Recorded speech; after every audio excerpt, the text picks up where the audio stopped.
ఒక్కొక్కసారి మన పిల్లల మీద ఎంత కోపం వస్తుందో కదా అండి. మా పాప ఏం చేసిందంటే అప్పుడే నేను డ్యూటీ నుంచి వచ్చినా ఇంకా తనేమో నేను ఆడుకుంటా మమ్మీ అని చెప్పేసి బయటకైతే వెళ్ళింది. ఈ లోపు వాళ్ళ ఫ్రెండ్ అంటే టాబ్లెట్ అని చెప్పేసి ఏదో బొమ్మ టాబ్లెట్ లాగా ఉంది అదైతే ఇచ్చింది పట్టుకోమని.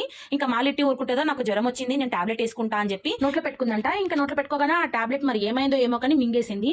మింగేసినాక పక్కన చుట్టుపక్కల పిల్లలందరూ వచ్చి నాకు చెప్పిండ్రు. పాప వచ్చాక అడిగినా నిజంగా మింగినావా ఉత్తుగా అంటున్నావు అంటే నిజంగానే మింగిన మమ్మీ అని చెప్పింది. ఇంకా గొంతులో అయితే తనకి ఏం అనిపించలేదు. అయితే డైరెక్ట్ కడుపులోకి వెళ్ళిందా గొంతులో ఉందా అని ఒక టెన్షన్ అయితే చాలా ఉంది. చాలా మంది చెప్పారు ఇగో గిడ ముందు చుట్టూ అట్లాగే ఇగో గిడ తెలిసిన డాక్టర్ కి ఇలా మింగింది సార్ అని మెసేజ్ పెడితే ఒక్కసారి ఎక్స్రే తీయించండి అమ్మా తెలుస్తుంది ఏమైనా ప్రాబ్లం ఉంటే అని చెప్తే ఇంకా సరే అని ఎక్స్రే అయితే తీయించినాము. మింగింది అయితే ఇదేనండి, చాలా చిన్నగా ఉంది. అది ఎక్కడ ఉందో తెలియట్లేదు, అసలు గొంతులో ఉందా లేకుంటే స్టమక్ లో ఉందా అసలు కనిపించలేదు. ఇంకా సరేలే ఎందుకైనా మంచిదని మళ్ళీ ఆ డాక్టర్ దగ్గరికి అయితే కన్సల్టేషన్ కి అయితే వెళ్ళినాము. ఇక్కడ ఆ సార్ దగ్గరనే వెయిట్ చేస్తున్నాము.